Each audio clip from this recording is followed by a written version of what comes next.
নমস্কার বন্ধুরা, আজকে আপনাদেরকে বানিয়ে দেখাবো চিকেন মোগলাই পরোটা রেসিপি। আমি এখানে 500 গ্রাম ময়দা নিয়েছি আর দিয়ে দিব লবণ 2 চামচ,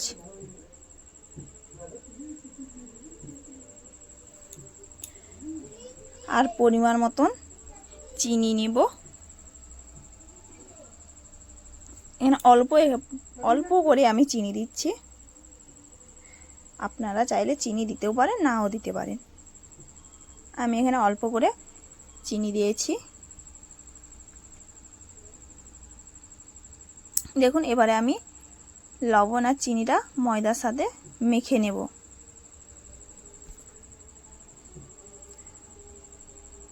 এইভাবে হাত দিয়ে ভালো করে মেখে নেব ময়দাটাকে।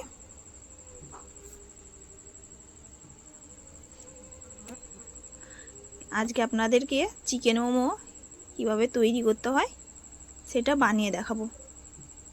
একবার বাড়িতে বানিয়ে দেখবেন। চিকেন মোমো খেতে খুবই সুস্বাদু। এটা সকালে বা বিকেলে চিকেন মোমোটা বানালে খুবই খেতে ভালো লাগবে। বাচ্চা থেকে বড়দের খুবই টেস্ট মোগলাই পরোটা। এখানে আমি দিয়ে দিলাম সাদা রিফাইন তেল 3 চামচ। এখানে 3 চামচ সাদা রিফাইন তেল দিয়ে দিব।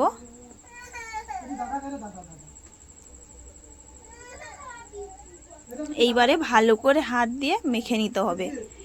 ভালো করে মেখে নিলে ময়দাটাকে ভাজার সময় বেশ মচমচে খেতে ভালো লাগবে। মোগলাই পরোটা মচমচে, খাস্তা এবং ফুলবে ভালো। এইভাবে ভালো করে ময়নটা মাখাইতে হবে। আমি এখানে ভালো করে হাতে মুঠো করে করে মেখে নিচ্ছি। দেখবেন যে ময়দাটাকে হাতে মুঠো করলে যাতে মুঠো হয়, তাহলে ভাববেন যে ভালো করে ময়নটা হয়ে গেছে।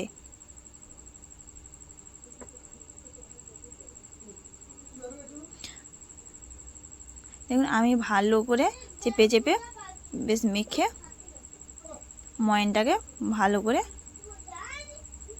মিক্স করছি। দেখুন, আমার এখানে হাতে ধরলে মুঠো দেখা যাচ্ছে। আমি এইবারে ভালো করে একটা ডো তৈরি করে নেব। ময়দার একটা ডো তৈরি করে নেব। আমি এখানে অল্প করে জল দিচ্ছি। জল দিয়ে মেখে নেব। অল্প অল্প জল দিয়ে মাখতে হবে।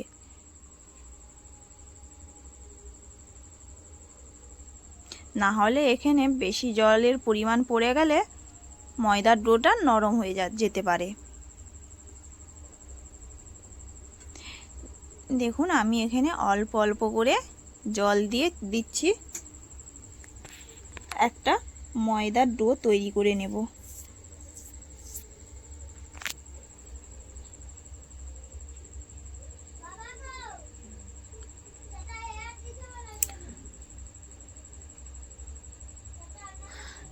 এখানে আমি অল্প অল্প জল দিয়ে ময়দার ডোটা তৈরি করে নিচ্ছি। একবার আপনারাও চাইলে বাড়িতে বানিয়ে খেয়ে বলবেন, কমেন্টে লিখতে ভুলবেন না যে কেমন হয়েছে খেতে। একবার অবশ্যই বানিয়ে দেখবেন মোগলাইয়ের পরোটা। আমার এখানে ডোটা বানানো হয়ে গেছে। ময়দার ডোটাতে এইবারে সামান্য পরিমাণ রিফাইন তেল ভালো করে উপরে লাগিয়ে নেব। ময়দার ডোটাকে এইভাবে ভালো করে রেখে দিলাম 20 মিনিট মতন চাপা দিয়ে রেস্টে। এখানে আমি নিয়েছি পেঁয়াজ কুচোনো, পেঁয়াজ বাটা, টমেটোর পেস্ট, রসুন আদা পেস্ট, কাঁচা লঙ্কা কুচো, আর এখানে নিয়েছি চিকেন, মুরগির মাংস 100 গ্রাম মতন। আজকে আমি চিকেন মোমো করব, তাই 100 গ্রাম নিয়েছি। এখানে আমি মাংসটাকে ভালো করে একটু হালকা কষে নেব। দেখুন এখানে আমি তেল গরম হয়ে গেছে, পেঁয়াজ পেস্ট করাটা দিয়ে দিলাম, ভালো করে একটু হালকাভাবে ভেজে নেব পেঁয়াজ পেস্টটাকে। এখানে মাংসগুলোকে ছোট ছোট করে কিমার মতন কেটে নিতে হবে, না হলে এই বড় বড় করে কাটলে তৈরির সময় বেরিয়ে যাবে। দেখুন আমি এখানে রসুন পেস্ট দিয়ে দিলাম,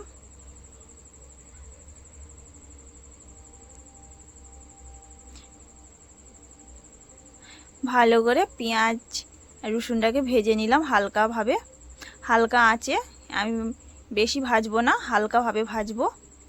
এবারে দিয়ে দিলাম আদা বাটা, আদাটাকেও এইভাবে নেড়ে চেড়ে করে হালকাভাবে ভেজে নেব, বেশি লাল করে ভাজবো না।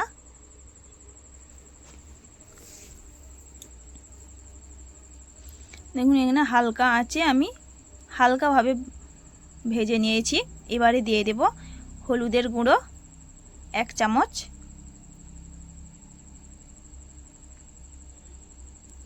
এখানে দিয়ে দিলাম আগে পেস্ট করা টমেটোগুলোকে আমি এরকম এইভাবে পেস্ট করে রেখেছিলাম। আর আবারও 5 মিনিট মতন টমেটোটাকেও এইভাবে নেড়ে চেড়ে ভেজে নেব।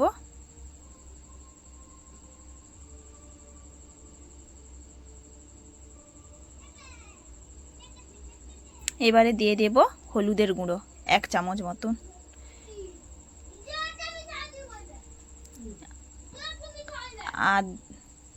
আর দিয়ে দেব লঙ্কার গুঁড়ো 1 চামচ মতন, যে যা ঝাল অনুযায়ী প্রয়োজন মতন দিতে পারেন। আমি এখানে 1 চামচ মতন লঙ্কার গুঁড়ো দিয়েছি, যেহেতু আবার কাঁচা লঙ্কা দিব তার জন্য 1 চামচ লঙ্কার গুঁড়ো ব্যবহার করেছি। এবার কিছুটা সামান্য পরিমাণ জল দিয়ে দেব। আমি এখানে বেশি করে লাল করে ভাজছি না, হালকাভাবে ভেজেছি। দেখুন এখানে আমার মাংস ছোট ছোট করে আর কেটে রাখা মাংসগুলোকে এইভাবে এবারে দিয়ে দিলাম। এইভাবে হালকা আঁচে আমি নেড়ে চেড়ে করে 5 থেকে 10 মিনিট এইভাবে নেড়ে চেড়ে করে ভেজে নেব, মাংসটাকে এইভাবে হালকা কষে নেব।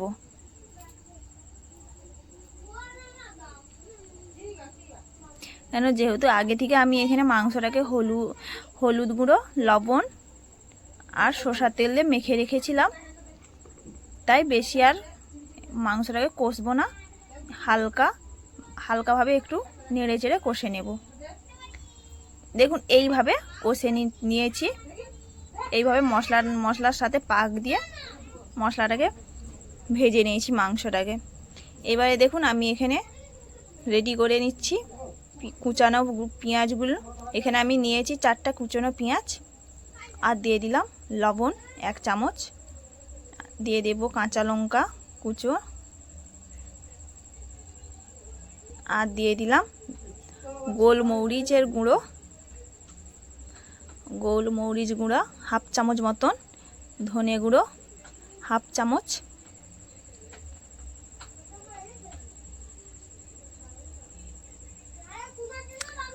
আর এখানে আমি নিয়েছি 2টো ডিম দুটোকে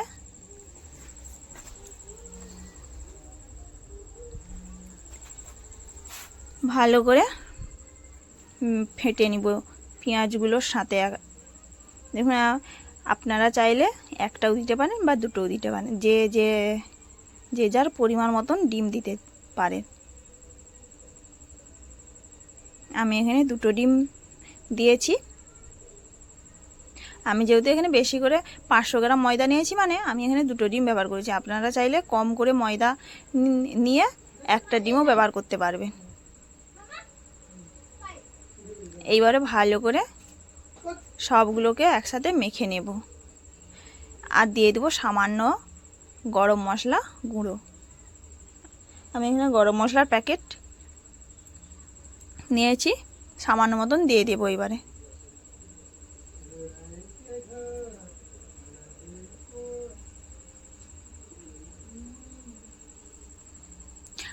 আর আমি এখানে নিয়েছিলাম চাট মশলা। চাট মশলাটা দিলে খুবই টেস্ট, খেতে খুবই ভালো লাগে মশলা। দেখুন এইভাবে সবগুলোকে এইভাবে মেখে নেব।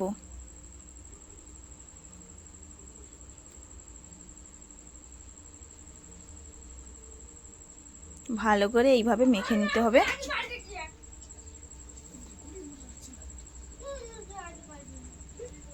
এইভাবে সবগুলো মিশ্রণকে এইভাবে মেখে নিতে হবে।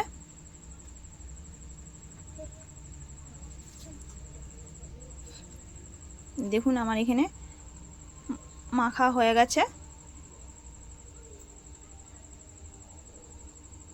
এবারে আমি এই সামান্য পরিমাণ হলুদের গুঁড়ো একটু দিয়ে দেব,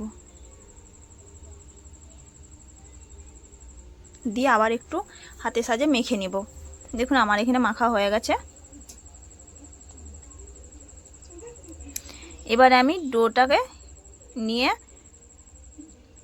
কটা মুচি করে নিব। এইভাবে বড় বড় করে মুচি কেটে নেব। আমি এখানে যে ঢেকে রেখেছিলাম 10 থেকে 20 মিনিট, সেগুলোকে এবারে মুচি কাটা হয়ে গেছে। এইভাবে বড় বড় করে আমি এখানে মুচি কেটে নিয়েছি। দেখুন আমার এখানে কতগুলো মুচি হয়েছে। এইবারে আমি মুচিগুলোকে একটা একটা করে বেলে নেব। দেখুন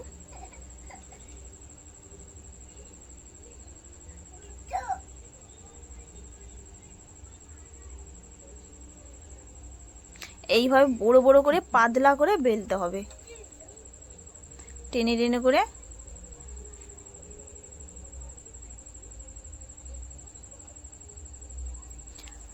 বড় বড় করে পাতলা করে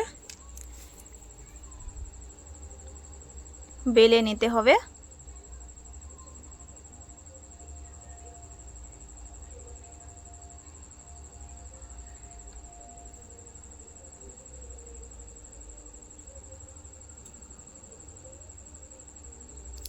যত বড় করতে পারবেন তত জিনিসটা ভালো ভাজতে সুবিধা হবে। দেখুন আমার এখানে বেলা হয়ে গেছে। এবার আমি এখানে যে পুরটা তৈরি করে রেখেছিলাম, একটা রেখেছিলাম ডিম দিয়ে ফেটে রাখা, আর একটা রেখেছিলাম মাংস ভেজে রাখা। দেখুন আমি দুটোকে একসাথে মেখে ভালো করে এইভাবে ছড়িয়ে এইভাবে চারিয়ে নেব চারপাশে। দেখুন আমি এবার এই ভালো করে চারিয়ে চারপাশে দিয়ে দিলাম। এইবারে পাট করে নেব। এইভাবে হাতের সাহায্যে হালকাভাবে তুলে করে পাট করে নিতে হবে।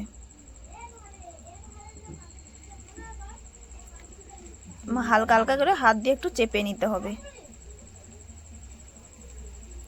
না হলে ভাজার সময় খুলে যেতে পারে।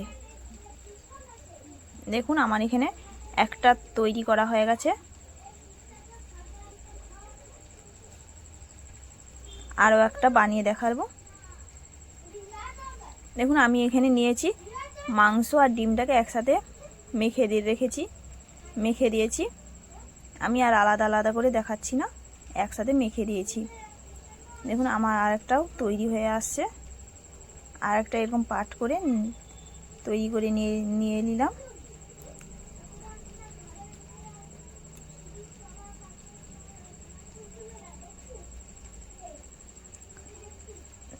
এবার আমি ভাজতে চলে যাব। আমার এখানে তেল গরম হয়ে গেছে কড়ায়।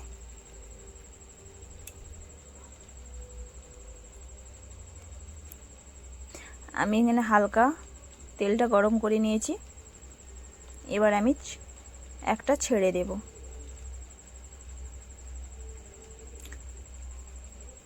প্রথমে দেখুন হালকা গরমে আমি তেলটা মোগলাইয়ের পরোটা বানিয়ে রেখেছিলাম সেটা দিয়ে দিয়েছি। হালকা আঁচে ভেজে নেব হালকা হালকাভাবে। এখানে বেশি তেলটাকে হিট করা যাবে না, এইভাবে হালকাভাবে হিট করে ভেজে নিতে হবে। দেখুন আমার এখানে মোগলাই পরোটা হালকা একটু বেঁকে গেছে। আপনারা যখন বাড়িতে বানাবে একটু ভালো করে বেলে ছাড়বেন ভেজে। দেখুন বেঁকে এসে কি সুন্দর মচমচে করে ফুলে উঠছে মোগলাইয়ের পরোটাগুলো। আমার এখানে একটা ভাজা হয়ে গেছে, আমি এটা তুলে নেব।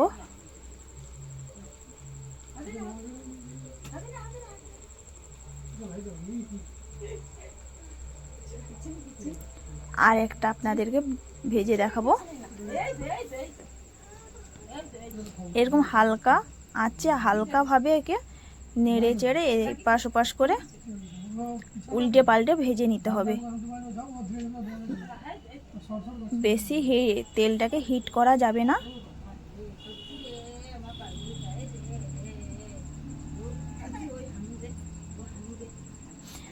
একবার বাড়িতে বানিয়ে দেখবেন, খেয়ে বলবেন যে কেমন হয়েছে। আজকে আপনাদেরকে বানিয়ে দেখালাম চিকেন মোগলাইয়ের পরোটা। আমার চ্যানেলটাকে ভালো লাগলে সাবস্ক্রাইব করতে ভুলবেন না। পাশে থাকা বেল আইকনটা বাজিয়ে দিবেন, সবার আগে নোটিফিকেশন পৌঁছে যাবে আরও নতুন নতুন ভিডিও দেখার জন্যে। আপনাদেরকে আরও নতুন নতুন ভালো রেসিপি বানিয়ে দেখার জন্যে।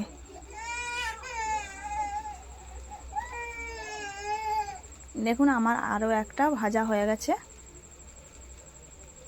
এইভাবে কি সুন্দর মোচমোচে আমি লাল করে হালকা লাল করে ভেজে নিয়েছি। দেখুন আমার সবগুলো এখানে ভাজা হয়ে গেছে। এইভাবে ভেজে নিতে হবে হালকাভাবে, খেতে খুবই সুস্বাদু লাগবে। বিকেলের বা সকালের মোগলাই পরোটা চায়ের সাথে খেতে খুবই ভালো লাগবে। চা বা সস বা যে যেরকম খেতে চাইলে তরকারিও করে খেতে পারবে মোগলাই পরোটা। এখানে সস দিয়ে বা আলুর তরকারি দিয়েও খেতে পারবেন। আমি এখানে সস ব্যবহার করেছি, টমেটোর সস। এইভাবে পিস পিস করে কেটে নিচ্ছি।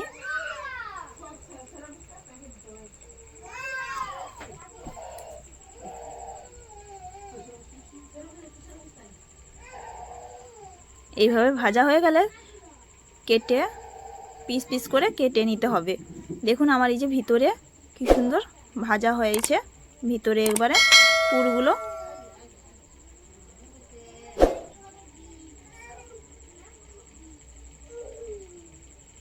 মোগলাই পরোটা আলু তরকারি বা সস দিয়ে খেলে খুবই টেস্টি।